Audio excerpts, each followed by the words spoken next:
Welcome to AI for Advisors with Mark Heinen and James Cantwell. Every week, Mark and James break down the latest in the world of wealth tech and AI, and occasionally bring in guests to spice things up.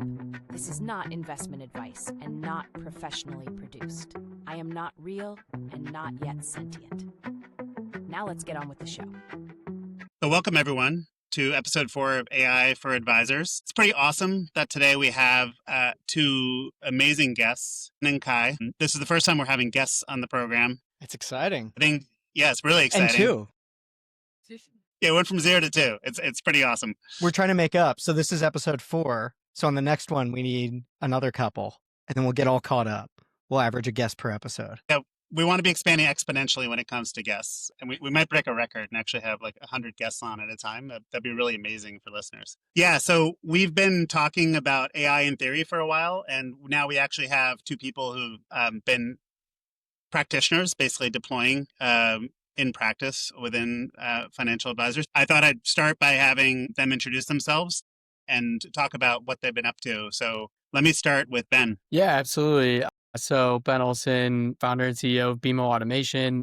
BMO Automation is a consulting company, and we help wealth management businesses with all things AI and automation. So specifically coming in, kind of learning how firms operate, what's in their tech stack, where are their inefficiencies, and where are the opportunities for AI and automation in their practice. And then we actually build bespoke automations for them. Awesome. Welcome. That's amazing. Kai, do you want to go ahead? Yeah. So I'm Kai Bogdanovich. I am the general manager and partner at Financial Connections. We are a registered investment advisor in San Francisco Bay Area. We do planning and investment management. My background is in data science. I love doing anything new with tech. So we are exploring a lot of automations using the current AI tools, use cases, something that really saves us time. I think we should also mention some stuff you've done before you went into practice. Yes. So I call it my sabbatical. I spent almost 2 years, 1.5 years at Hubley running their data side. That was a great, fun experience. And then I realized I kind of missed a little bit more of the advisory side. So I ended up coming back to my original firm and joining as partner. Kai, where did you start out? Like, what did you start out in finance or data science? Where did you? I started out in banking. You started out in banking. Okay. Right. And then I became a CSA for Financial Connections 10 years ago. And then I kind of ended up doing the operations track that way. And then somewhere along the lines, I decided to pursue a master's degree in computer science. So I went to UIUC for their program. And then a pandemic hit. So everything was all virtual anyway. Yeah. And then after that, I kind of explored, I wanted to kind of explore outside, but I wanted to stay within similar realms. So I went for a fintech startup that I really liked, which was Hubley. Now acquired by DocuPay. Right.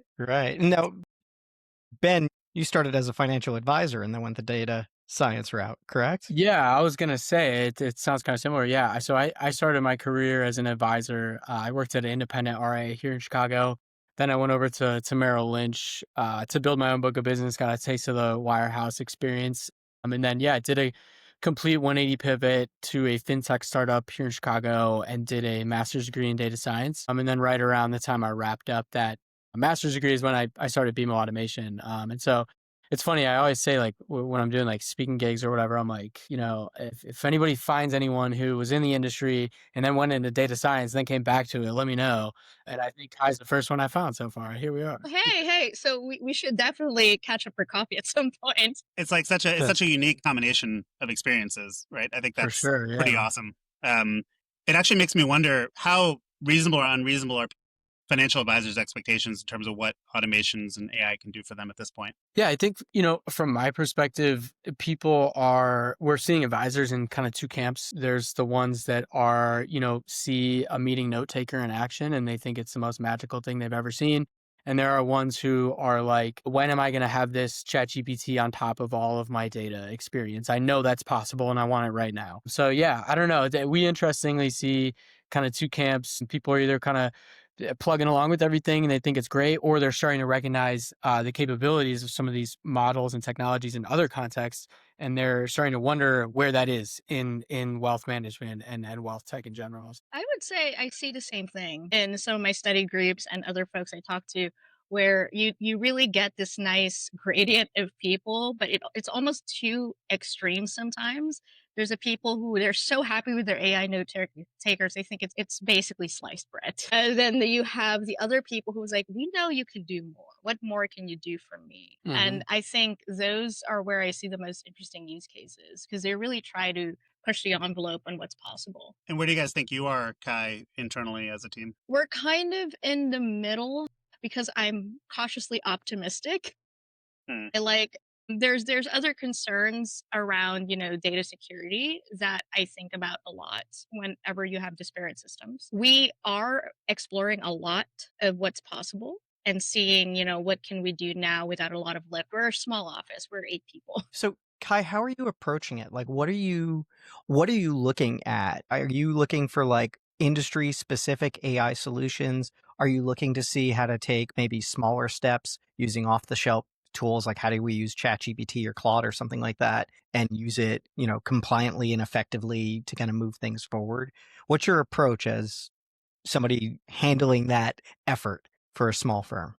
So I am a strong believer that there's a lot of outside industry solutions that could be really good for the industry because we tend to kind of box ourselves and insulate ourselves on what we think is possible.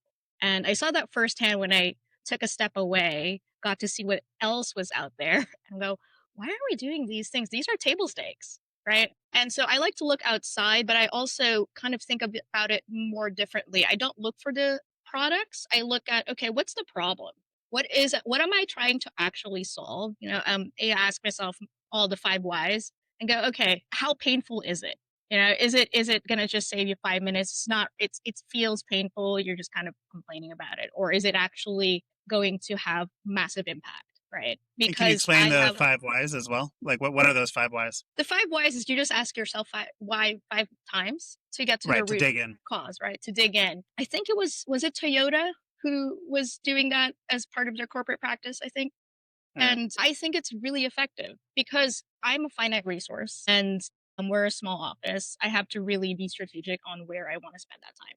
So my use cases are going to be more related to alleviating pain points for my advisors while also saving them time. And on top of that, there's also the idea of like, do they even perceive this as a problem? Because if they don't see it as a problem, I'm going to want my solution. Yeah, I think it's a general challenge with general purpose technology like AI. It's interesting, intellectually interesting, but then the question is how will it be applied? I thought it'd be good to maybe go into our segment Best of LinkedIn to maybe talk a little bit about that. We generally always find something on LinkedIn that is either cringeworthy, insightful, and funny, and talk about it here. My Best of LinkedIn is actually from Jacob Nielsen, who's involved in usability at uxtigers.com. And he points out that AI has actually crossed the chasm. So specifically, he has pointed out that we've reached the point, many of you might be familiar with Gordon Moore's idea of the chasm. And quote says, global consumer AI usage has reached unprecedented scale by 2025, with an estimated 1.8 billion humans having used AI tools and around 600 million using them daily. This marks a dramatic leap from just a year ago, signaling that AI is no longer confined to tech enthusiasts, but has entered daily routines worldwide. And so just to put that into context, we have 40% of the addressable population trying AI. When I say addressable, I mean that's literate people who are online. And then 13% of people using it daily. And maybe just to compare that to where we are with advisors, some recent IBD data shows that 24% of advisors are using it daily. So 24% of advisors versus 13% of the general population. And that's up from 9% of advisors last year. So I thought that was pretty cool. And he also posted a great music video of that. I'm going to spare everyone that because it's pretty cringe. I thought you were going to play the video. I thought that was maybe great. Maybe I'll play the video. I mean, I think maybe I'll play the video and we'll see if we really want to edit it out. Here we go. Well,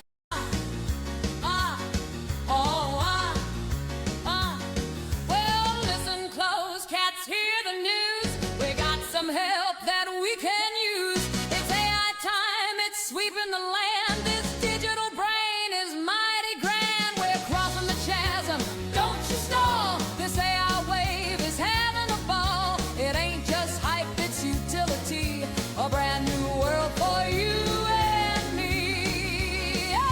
see what happens. I don't know. It was entertaining. He included all the lyrics, right?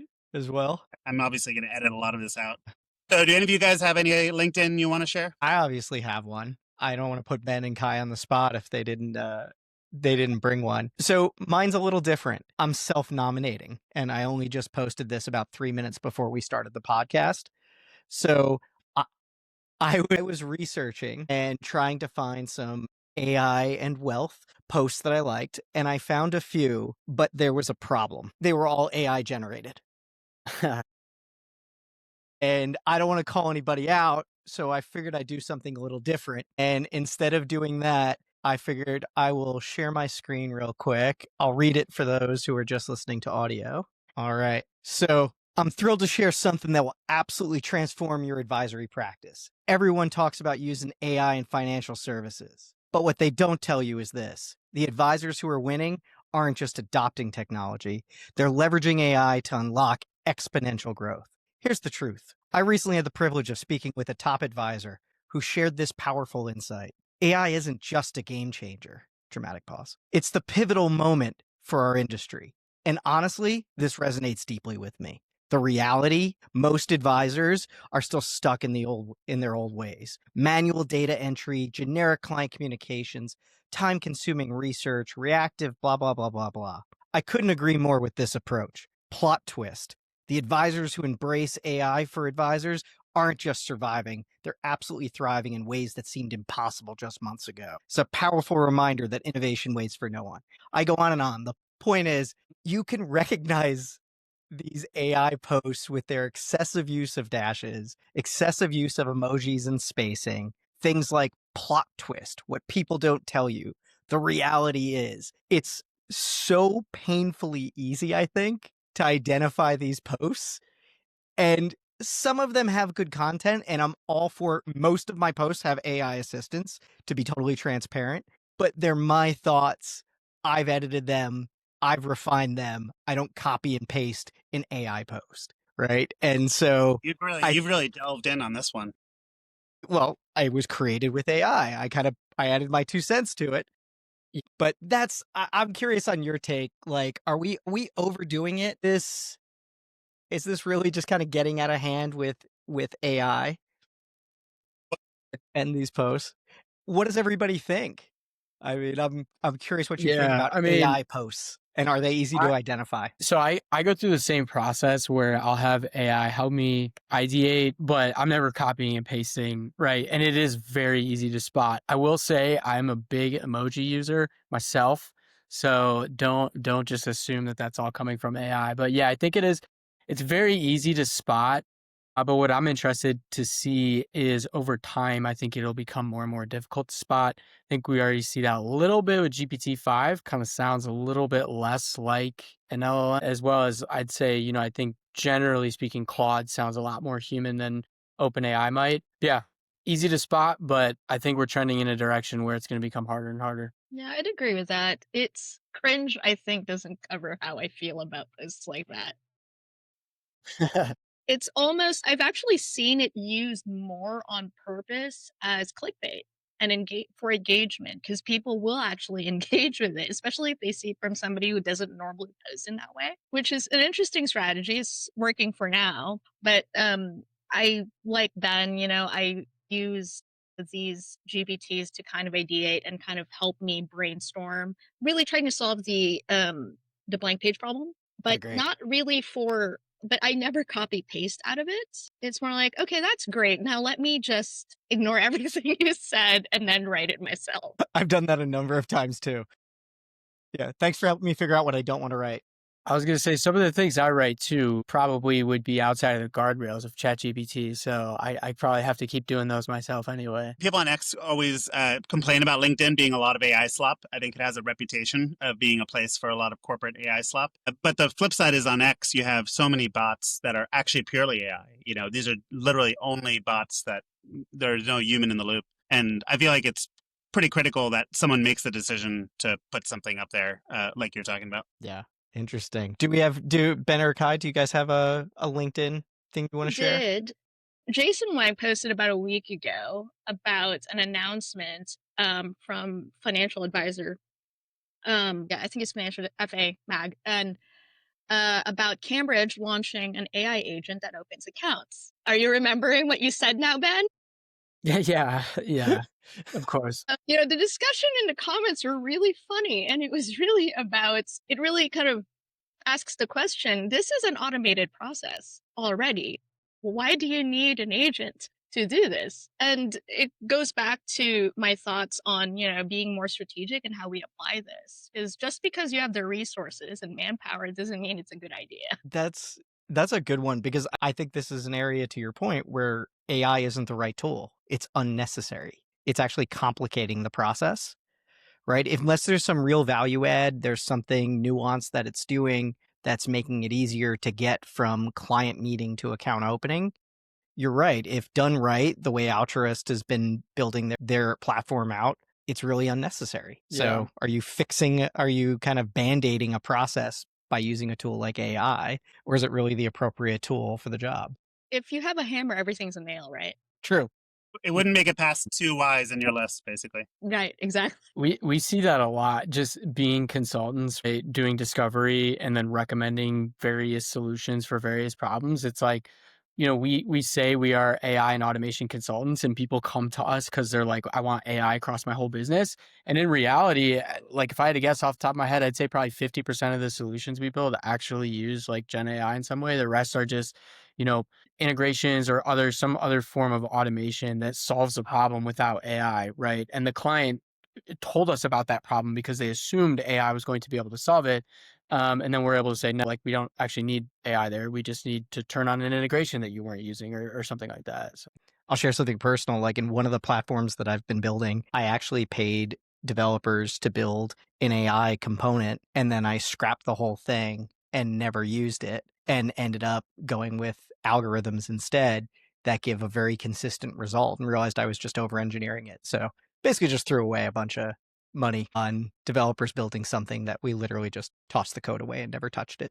yeah, and I think this problem might even kind of exacerbate and get worse as we move more into like agents, right? Because we're already seeing some early examples of agents where people are like, "Hey, what's on my calendar? Like, give me clients that are overdue for a meeting, right?" And then the agent will say, "Here's all our clients overdue for a meeting. Okay, great. Can you help me draft an email to get them back on the calendar?" It's like you should have automations that are tracking that in the background. You shouldn't be popping open, an AI model to figure that out. And so it's cool. It demonstrates the capabilities. But yeah, I think as agents come about, we're going to end up in this situation where it's like people are trying to do too much through them.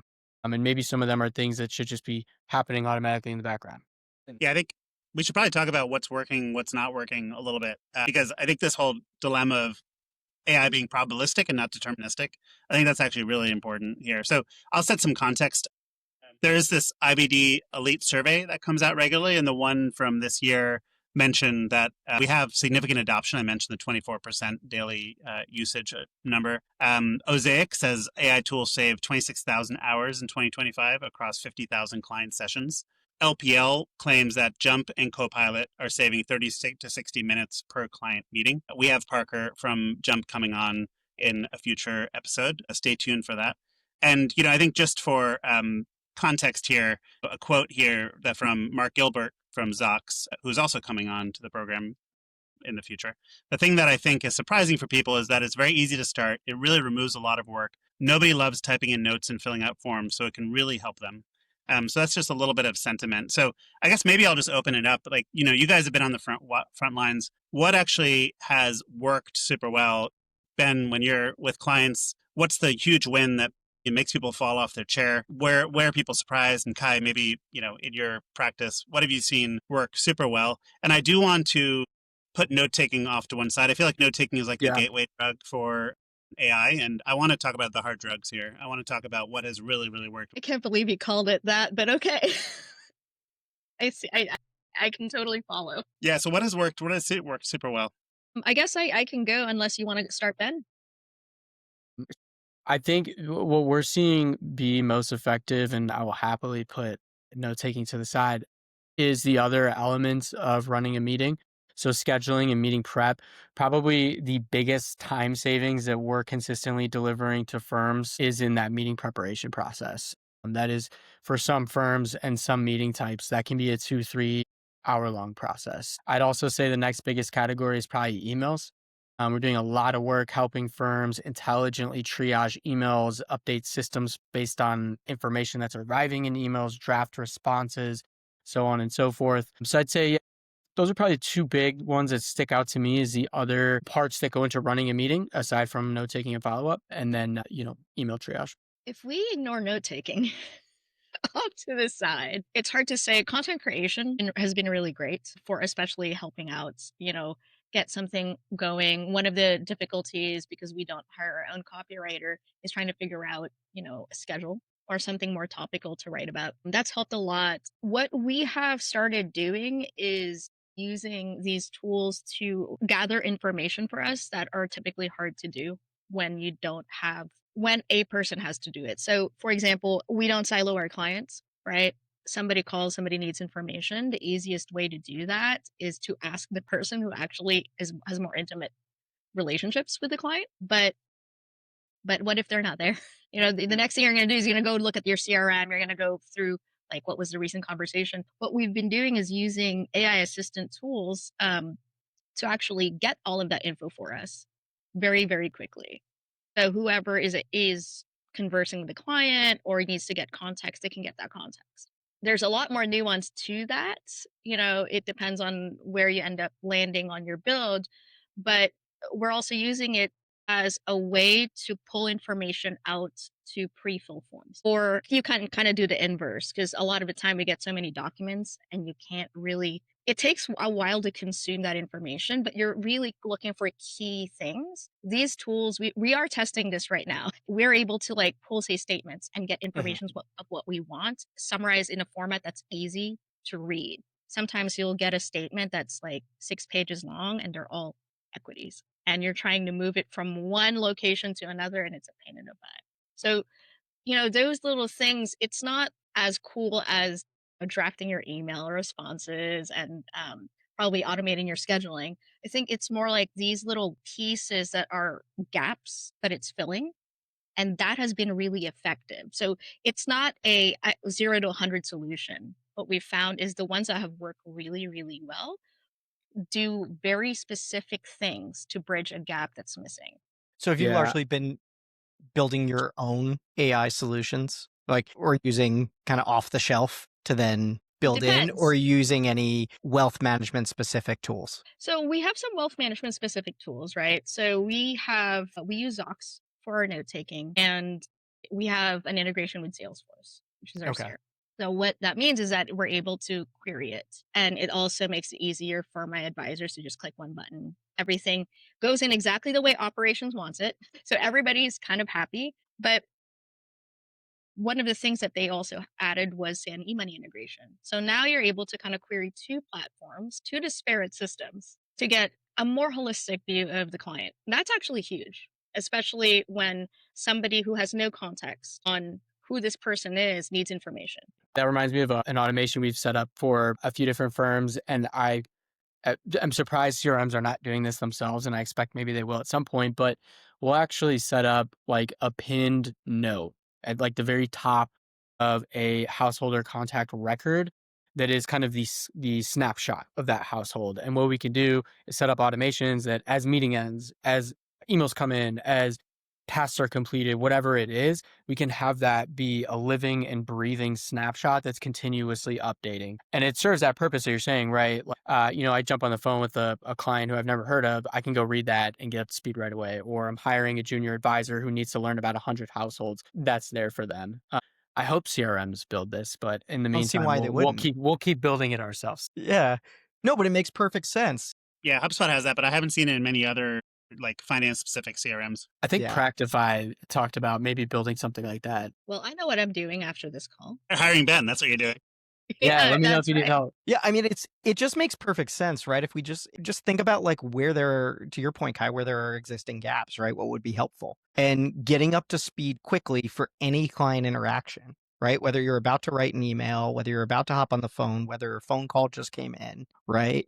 Whatever it is, having what Ben just described, I think, is a really useful thing, and it's a little surprising, I think, that some tools or some CRMs are focusing first on a note taker when they really should just build in those sort of tools that can take advantage of the data wherever it is, right? Integrate with another note taker, get that data in, and then give you that snapshot. I think that's a better use of resources and focuses on the core value prop of what that platform really is, right? It's supposed to be the hub of information about your client relationships.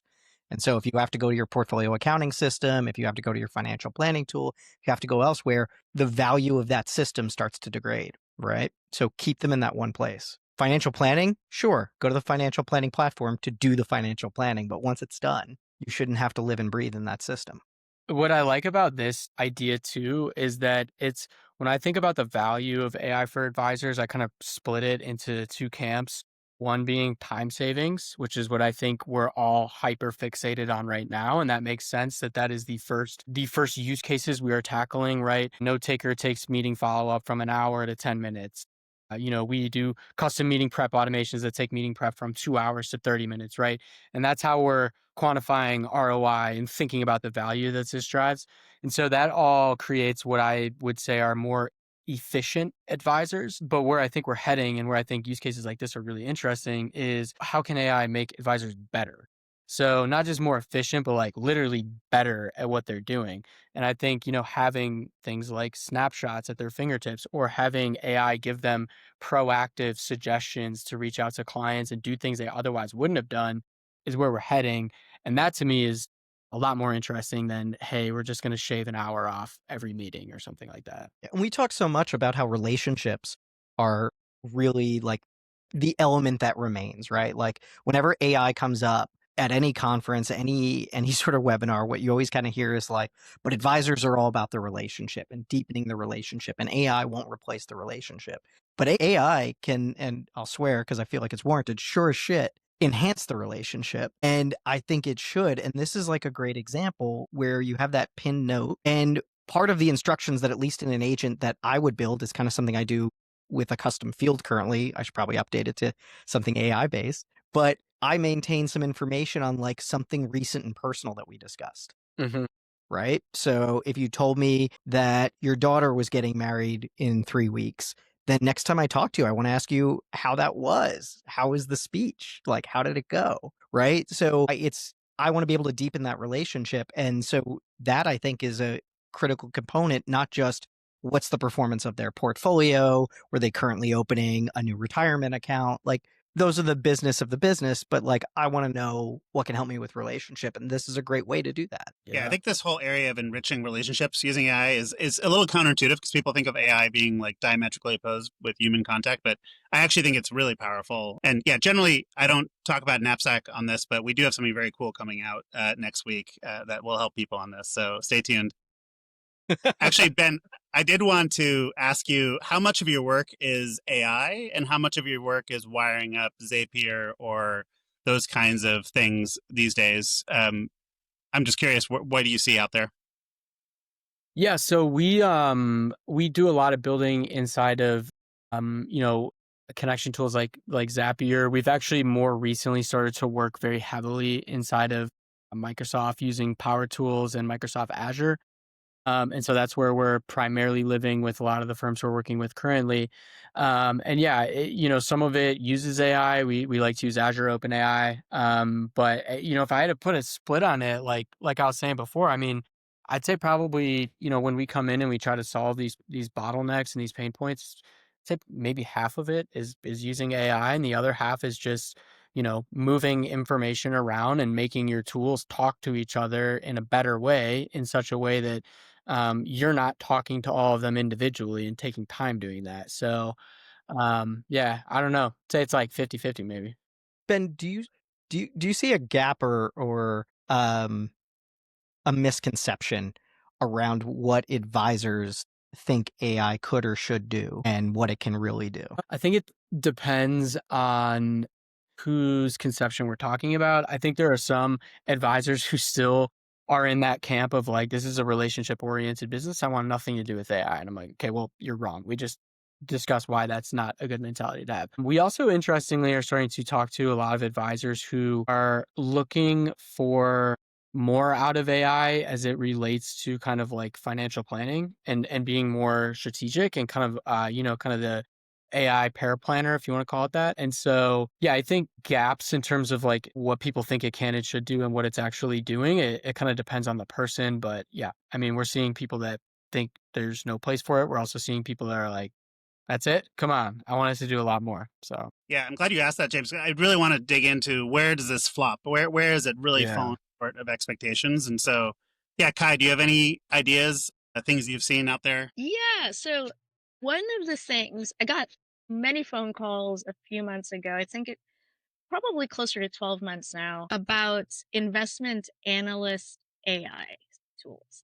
Hmm. And they all didn't do very well.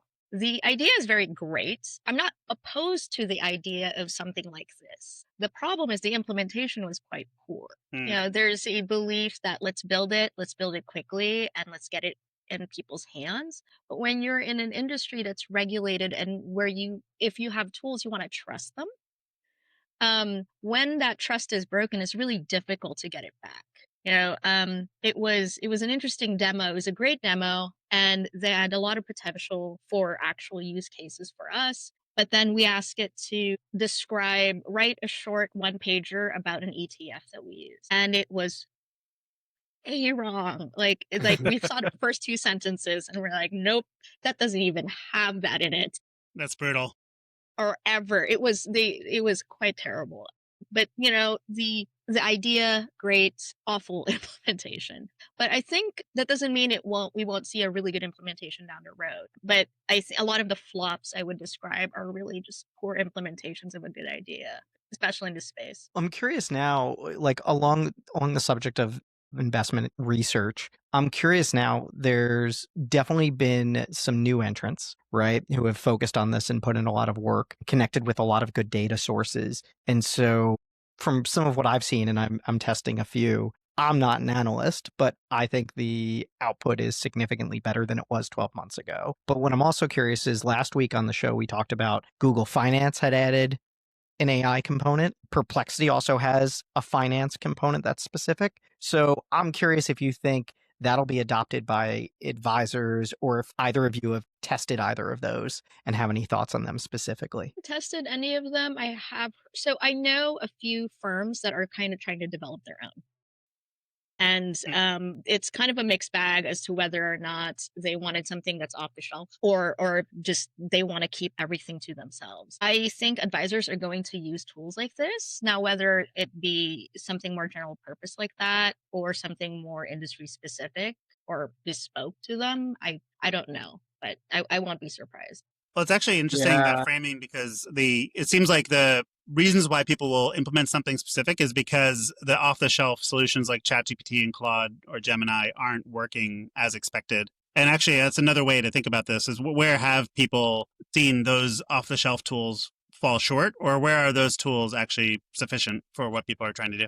I think the other part that I'm hearing is there's definitely that piece, but there's people who want the IP to themselves. So a couple of the firms I've talked to want to build it themselves. I kind of raised that question. It's like, well, there are these companies or off the shelf solutions that specialize in just this. Why would you spend all of these resources building your own? Right. And the resounding answer to that has been because we don't trust that it's going to be to the standards we want, and we want the control is what it comes down to. And I guess back to the trust piece where if some people are excited about it but they just don't trust anybody else to do it right, especially on something like investment analysis. Yeah, this is, I could talk about this for like the next 3 hours. And this is kind of the No problem. theme Let's keep of a, going. this is kind of the theme of, a lot of the speaking I do at conferences and stuff. And I break down how firms can and should access AI into three buckets. I call them apply, buy, and build. Apply being just using ChatGPT yourself, buy being using an off-the-shelf tool like Jump or Zox, and build being building your own automation that's, bespoke to you for whatever reason.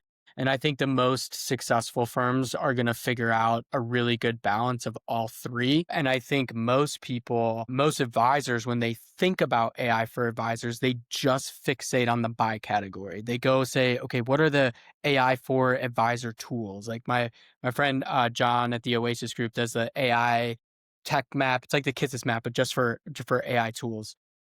I think a lot of advisors think that's all AI for advisors is.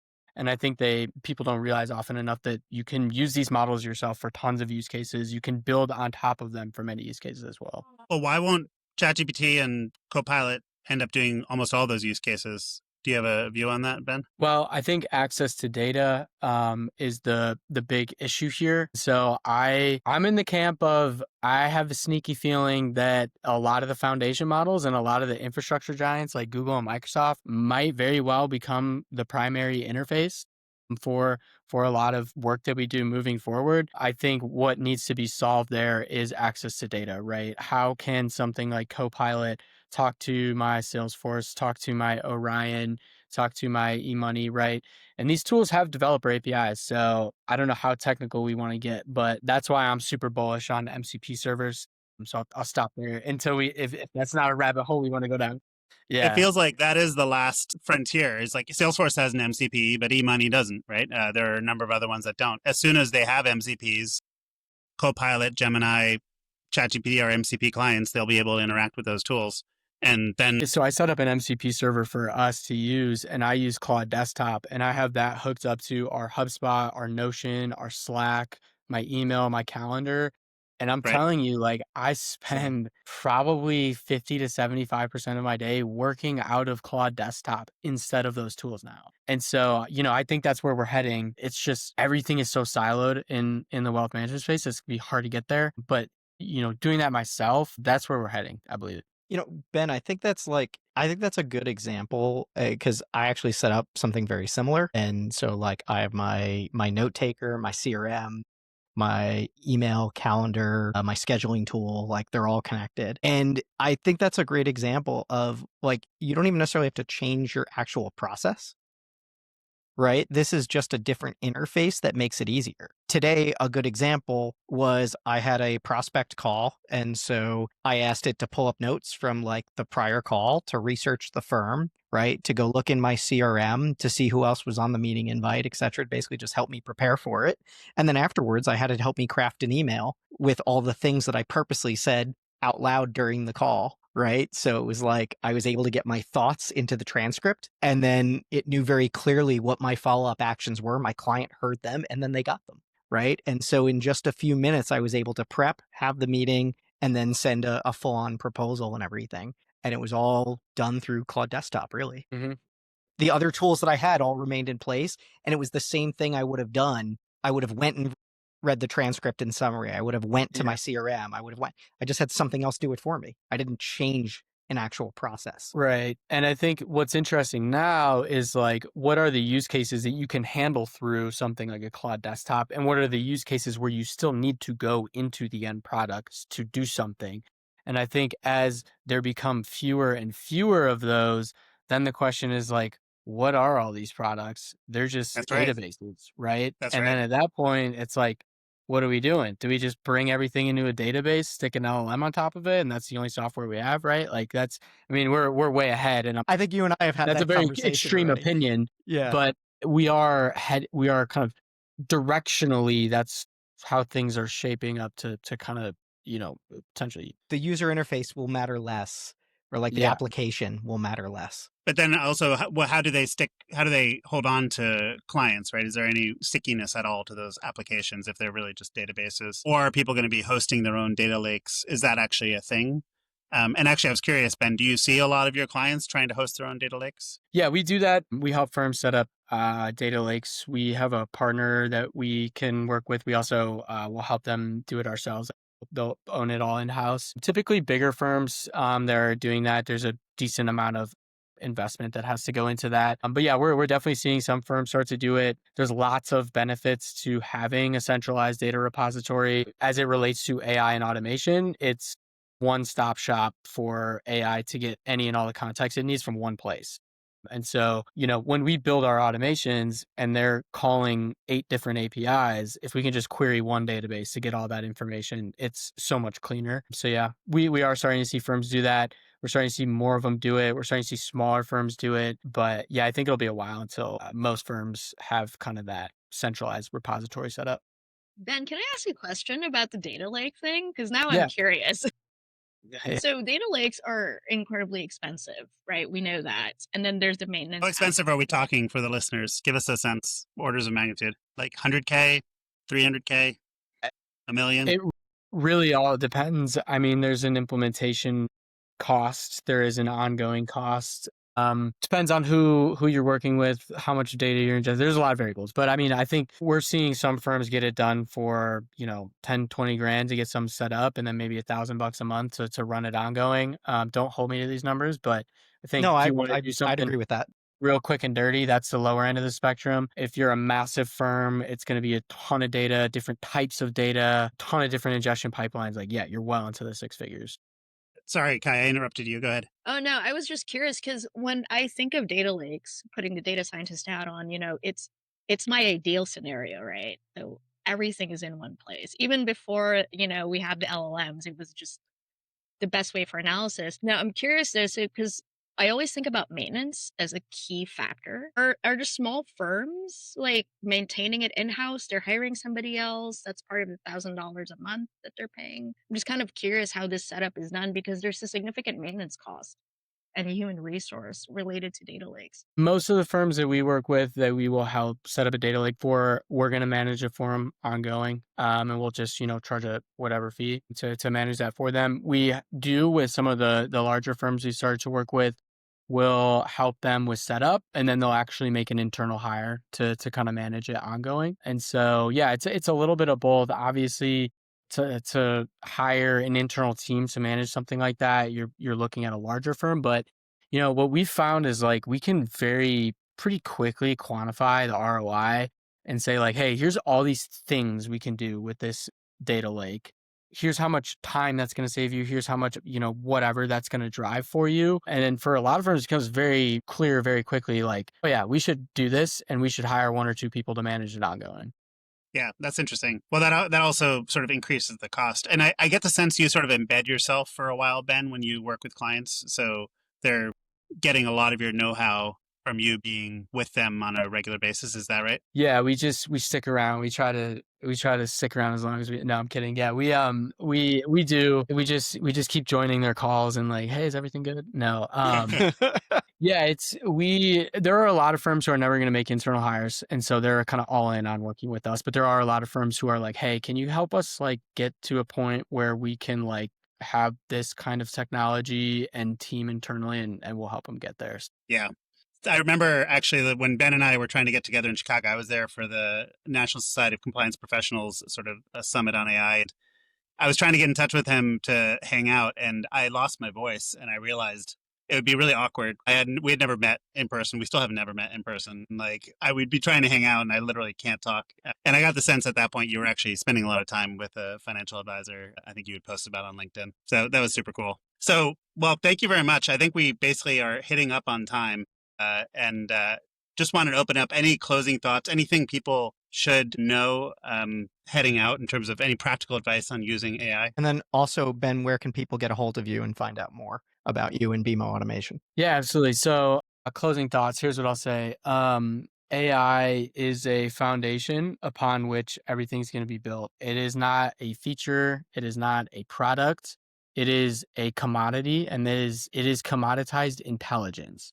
So it is going to come through everything. And so I would really encourage people again to not think of AI for financial advisors as a set of products that are building note takers or document parsers. Think of it again as a foundational technology upon which everything's going to be built. I always encourage firms to think about apply, buy, and build. Again, don't just sign up for a meeting note taker and think you're doing it all. Use the models yourself every day instead of Googling, tinker around with building your own automations. And yeah, those would be my closing thoughts. People can find me on LinkedIn, Ben Olsen, our website, BMO Automation, BEEMO.com. Can check that out, book an intro call with us. My initials are BMO. So that's why my company's called BMO. Little fun fact for you guys. I had no idea. I didn't know that either. I'll leave it with that. Yeah. And Kai, let us know what your closing thoughts are and how people can reach you. So my closing thoughts. AI is a great tool, but it's not the tool for everything. It's not everything's a nail. So I think when approaching AI, really think about what you're trying to solve and then figure out, is this really the simplest way to solve this, or am I making it complicated? And then, Yes, go from there. I true. think that's fantastic advice. Yeah. And if you ever want to find me, I'm on LinkedIn, or, you can look up Financial Connections. You'll find me. My face is on there. Mhm. Or, if you go to conferences, I might be there. Just holler. I'm happy to have a chat. Well, That's this has awesome. been awesome. Kai, it was so great to meet you and have you on. Ben, we've known each other a while, but it was also great to have you on the podcast. So thanks for coming on. Yeah, of course. Thanks for having me. James, I owe you a dinner. We're gonna do that again sometime Well, we'll see soon. each other next week, I think. Yeah. That's Yeah. right. Yeah. Oh Perfect. man, everybody's going to future proof except me. Come Yeah, on, we're gonna be Kai. on the beach. It's not too Come on, late. Kai. Last minute. You don't need meetings to go. Just come and hang out. We'll figure it out. I'll sneak in. Yeah. You'll sneak me in. There'll be like 5,000 people. It shouldn't be that hard. Yeah, no one will know. We have like a dozen people listening to this podcast, so I don't think anyone will know. Maybe somebody's got an extra ticket. You could just go. Yeah, if you have an extra ticket, Extra please pass. reach out to me, Mark at nap.ai, and I'll pass it on to Guy. All right, well, thanks, guys. Really appreciate your time, and until next time, thank you very much. Yeah. Thanks, Thanks, guys. everybody. Yeah. Take care.